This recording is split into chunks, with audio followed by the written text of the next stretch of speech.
بسم الله الرحمن الرحيم نحمده ونصلي على رسوله الكريم أما بعد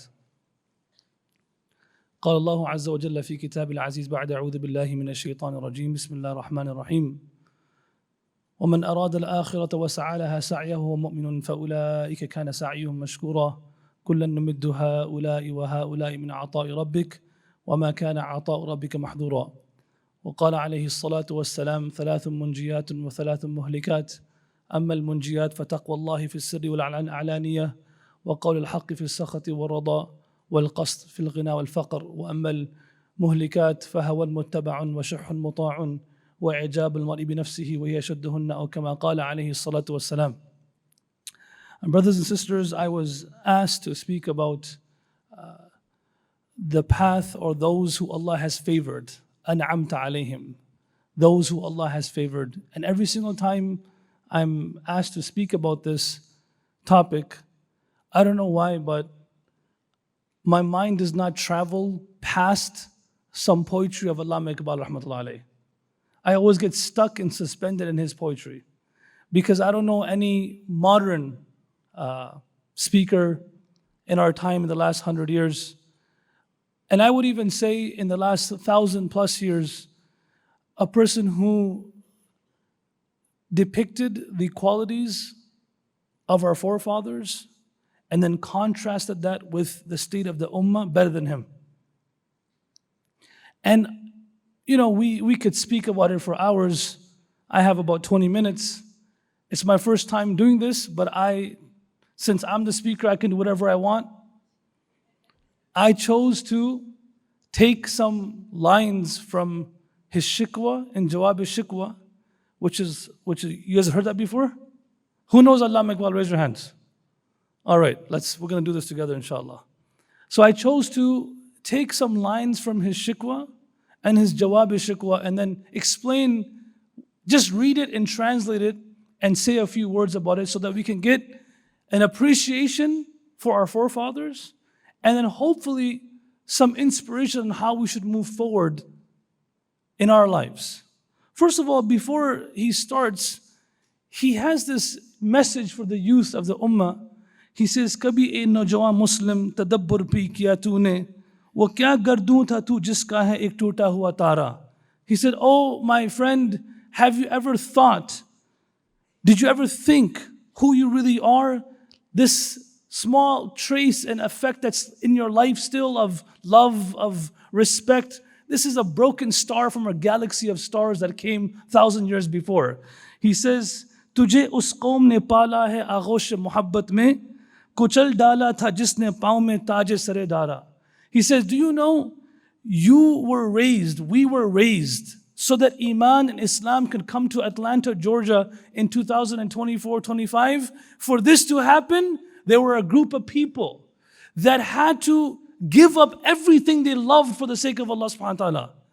And all their temptations and everything in this world that a person would enjoy. But when this line is referring to Sa'd bin Abi Waqqas walking into the palaces of Persia and the crown of the Persian emperors, he's walking over it. Like, we don't want this. We're not here for this.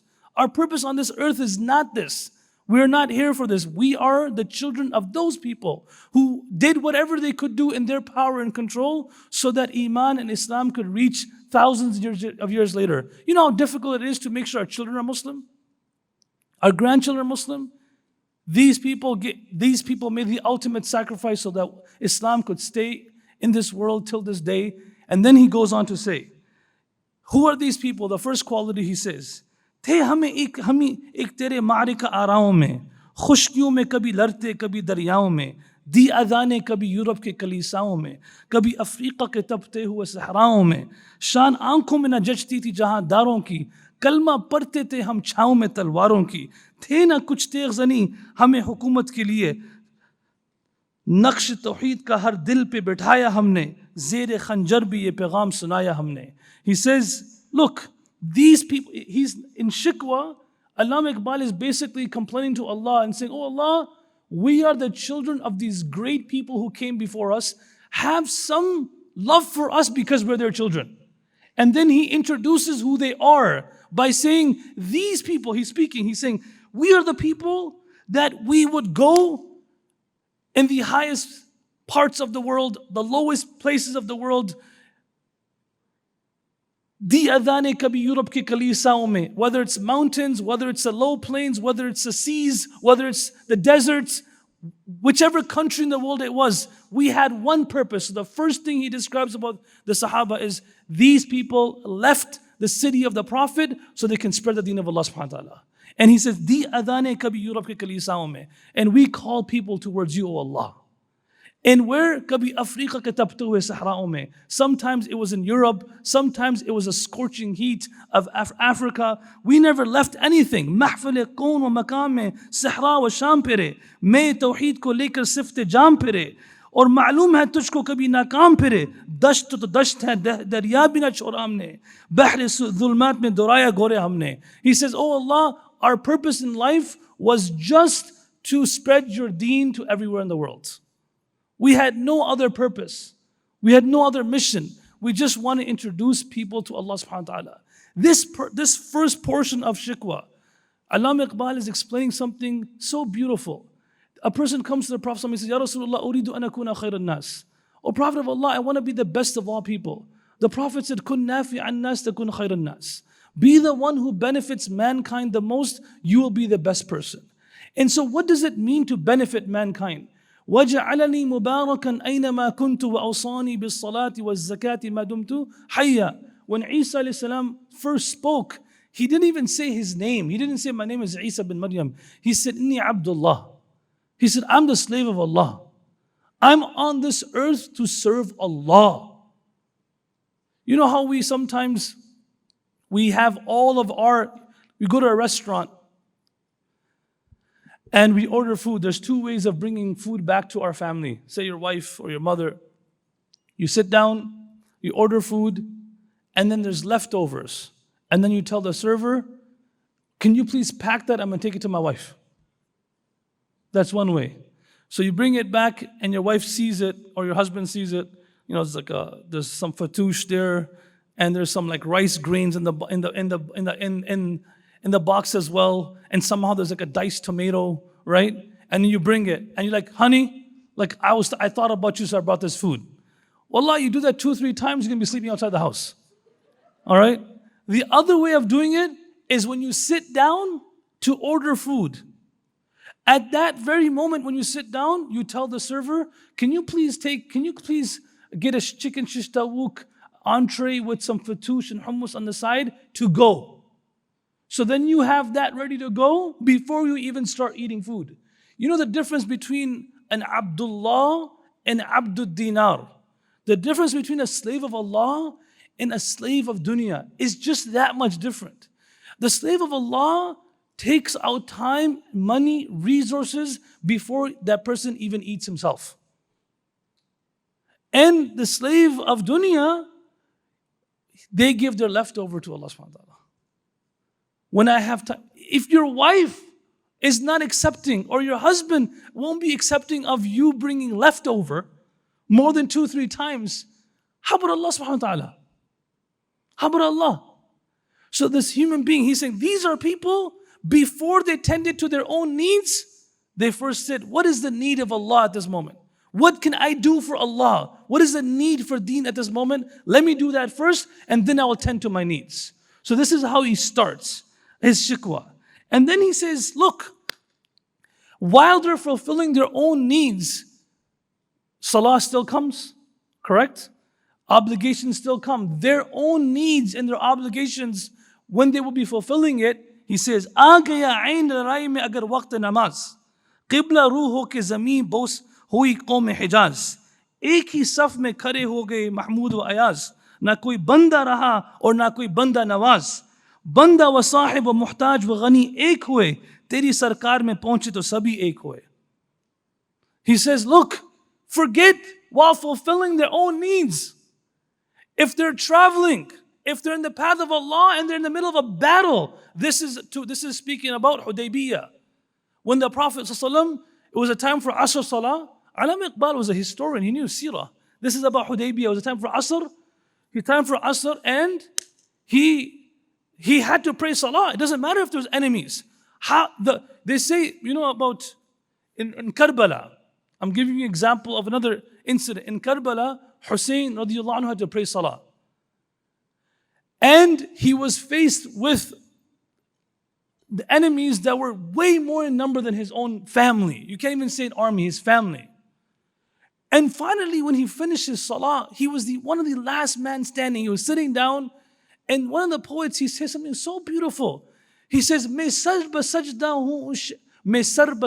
hu e shimar, mujhko qatl bhi kar, rihai de bhi ab is ahd Karbala se mujhe." He says, "Oh Shimar," he's the one who shot the last arrow. Hussein radiallahu anhu is saying to him, "Oh Shimar, go ahead, I'm in sajda.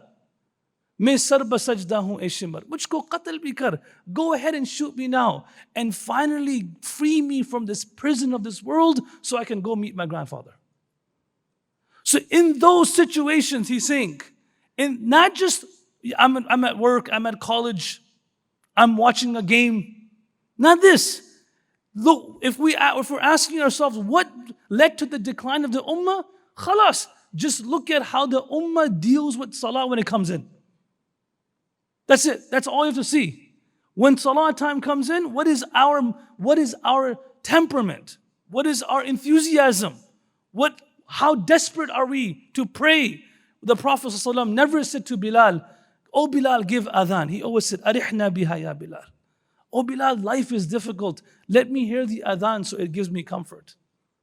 Right? So he's saying, if time for salah came in while they're in a battlefield, they turned towards the qibla and they kissed the floor. And not only did they kiss the floor, but there was no such thing as this masjid belongs to those people, that masjid belongs to those people. Ek hi saf mein khade ho gaye Mahmood Ayaz. There was no such thing as classes. There was no such thing as treating people based on their colors. At that point, the king and the slaves stood together in salah, and all of them were unified, standing in front of Allah subhanahu wa ta'ala. And then later on he says, Iqbal, later on, because I only have a few minutes left, at the end of Shikwa, he says, "Ya Rab, teri mahfil bhi gayi, chahne wale bhi gaye." Oh Allah, these people that we're speaking about in my poem, these people are no longer around. Shab ki aahein bhi gayi, subh ke nale bhi gaye. He says, the tears of the night, out of love for you, in the pain during the day to serve you, those people who used to cry at night and those people who used to go through pain during the days, I can't find them anymore. I don't know where they are. Dil tujhe de bhi gayi, apna sila le bhi gayi. They gave you their hearts and Allah, you took care of them. He said, aake baithe bhi na the aur nikale bhi gaye. They just came for a short while, maybe one generation, 30, 40, 50 years. Oh Allah, you called them back to you. Ay ushaq ke wa'da farda lekar. These people who loved you, oh Allah, they came and they had the promise of Jannah. And oh Allah, now you took them back and you gave them Jannah. Ab unhe dhoonde chiragh rukh zeban lekar. He says, Iqbal, he says, now these people that loved Allah so much, you can't find them anymore. You take a lantern, you ask in our communities, at the time of Sahaba and Tabi'een, we never had conferences. Do you know that? There was no such thing as conferences. Miftaah is doing bid'ah. All right, there's no such thing as conferences and speeches. You know, one of the Salaf al-Salihin used to say, إِذَا رَأَيْتُ قَسْوَةً فِي قَلْبِي نَظَرْتُ إِلَى وَجْهِ مُحَمَّدْ بِن وَاسِعٍ. He said, anytime I used to feel hardness in my heart, lack of spirituality, I would just look at the face of Muhammad bin Wasi'. That's it. Khalas, that's it. لو لم تكن له آية مبينة لكان منظره يأتيك بالخبر. It says about the Prophet ﷺ, if he never said a single word and you were to walk in and just see his beautiful face, that was enough for you to change your life. Habibi, I'll tell you, Habibi to the brothers and sisters. I'll tell you, I'm from Michigan. We have a loose tongue. And this right here is so, Hassan Basri rahmatullahi alayhi, there were times their speeches were just maybe less than a minute. 15 seconds, 20 seconds. I never understood this until one day I was traveling from Oxford, Wisconsin, back to Michigan. I went to Oxford, Wisconsin to visit someone in a prison over there, to see him as a Muslim brother, to say, I want to go visit him. He's in the middle of nowhere. Bro, this guy's recording this. Don't record this, bro.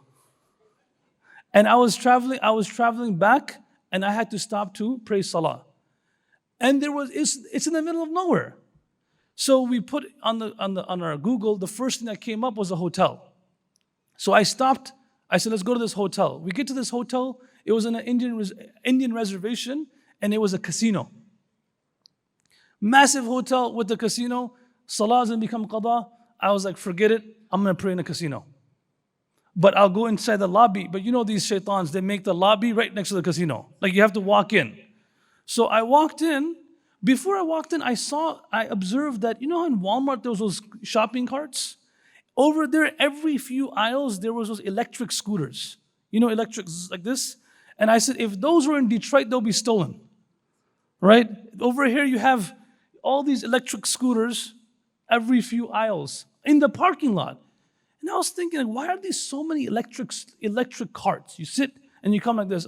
It's pretty interesting. Maybe this is a source of entertainment for those who come to the casino. I went inside, prayed salah. I said, you know what? And may Allah forgive me. I'm going to walk into this place to see what's going on. I was literally in the hall right here. Just out the door, I'm going to look inside and see, because I've never seen in my life.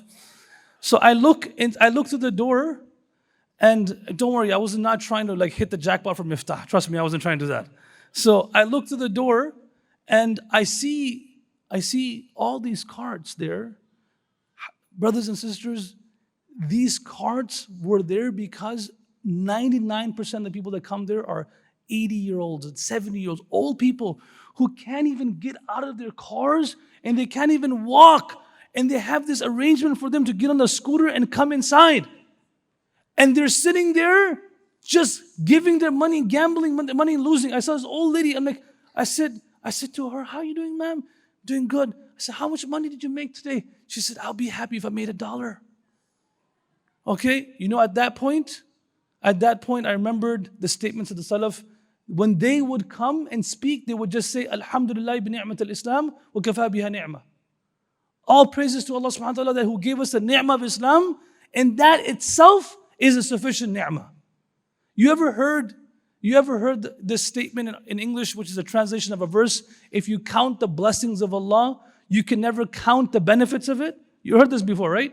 This actually is a wrong translation of a verse.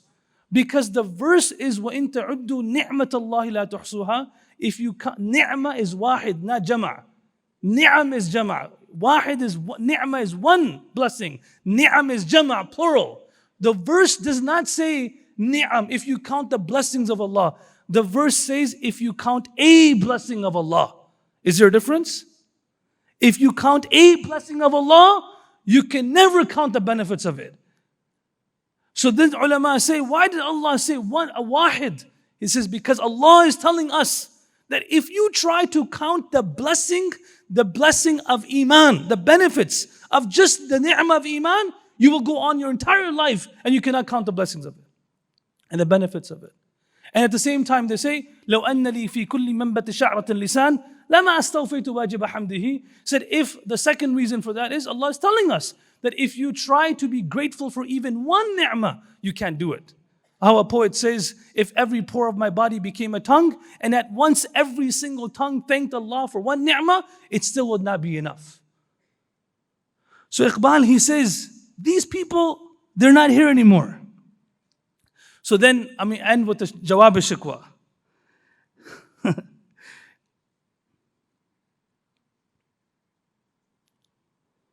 Allama Iqbal, he says, Rahmatullah alayh.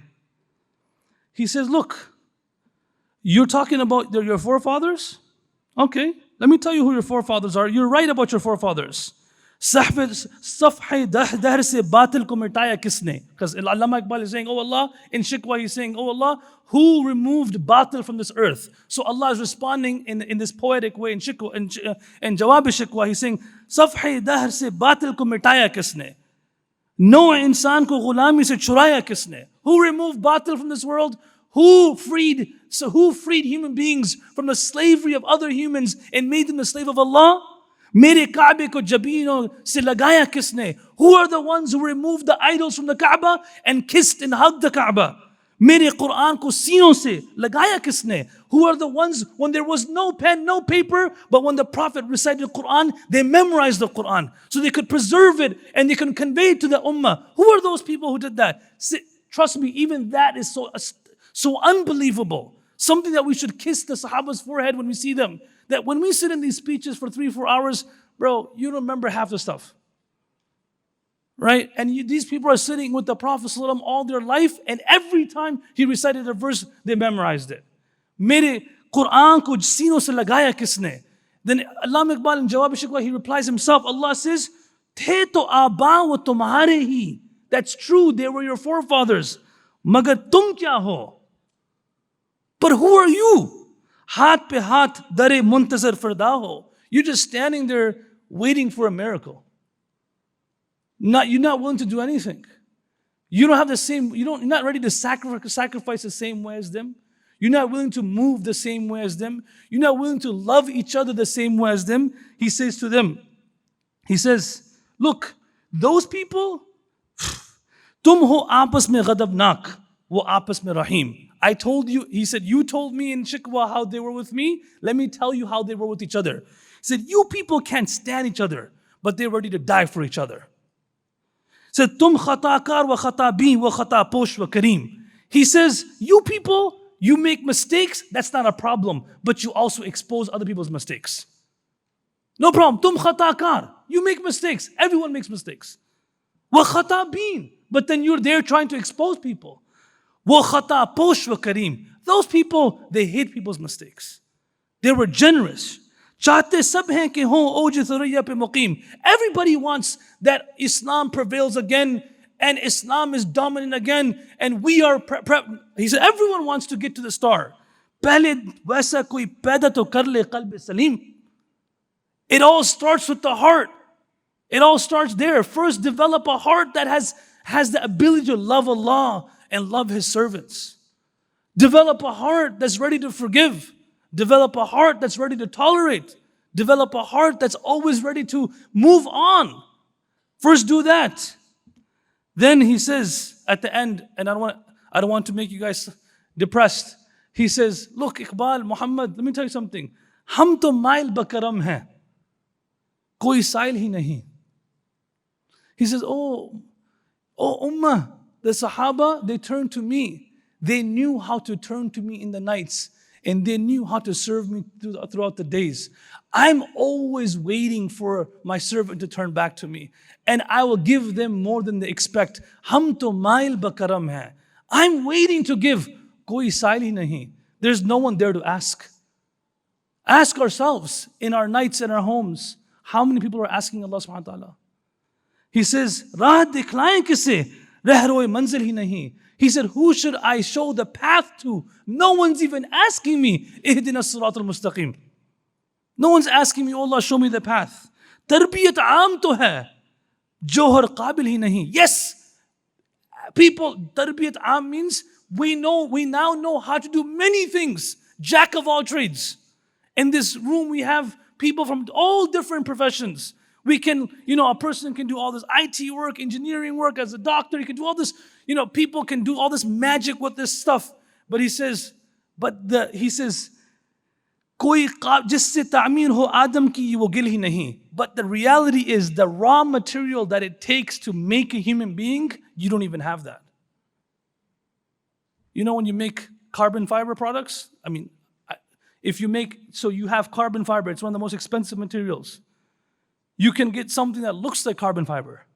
A lot of these Honda racers, they call them, they get these Hondas and they make a wing and they put a carbon fiber vinyl over it. It looks like carbon fiber, but it's not carbon fiber. Iqbal is saying you look like a human, but you're really not a human.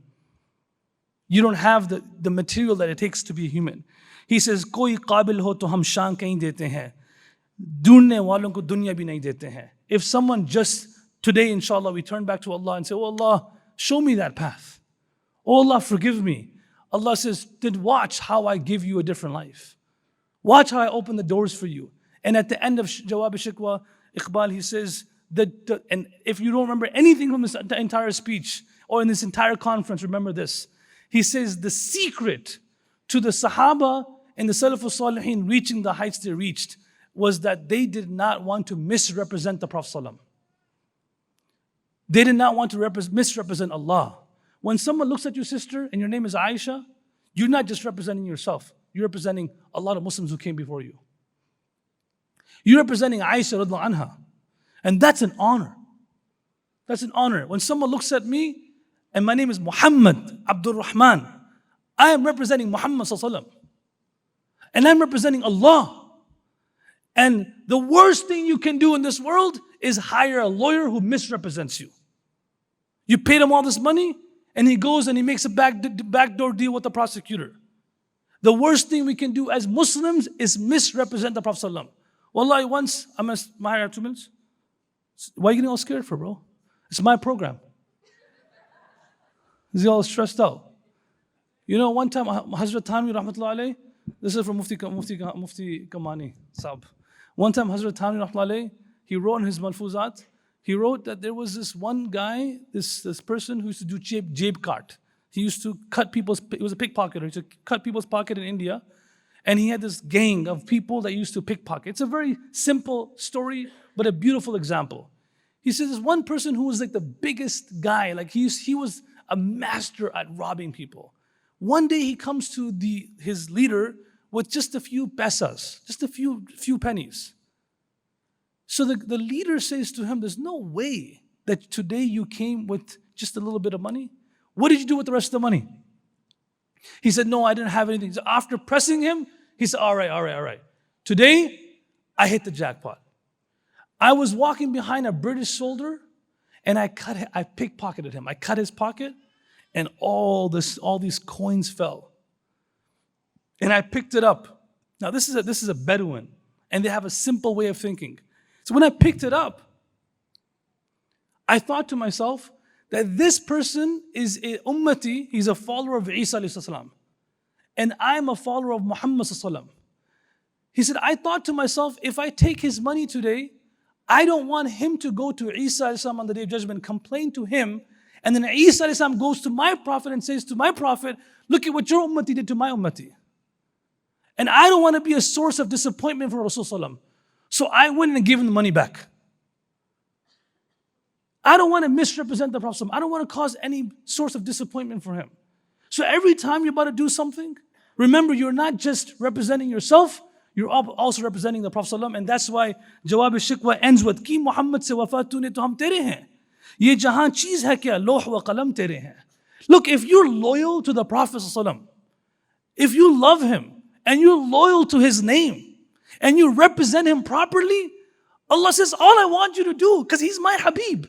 I don't like it when he's misrepresented. And I love it when someone attempts to represent him properly. I love it when someone's loyal to him. So if you're loyal to him and if you love him, what is this world? What is everything that you need? What is med school? What is residency? What is getting married? All that stuff I'll give you, and I'll give you Jannat as well. Assalamu alaikum wa rahmatullahi wa barakatuh.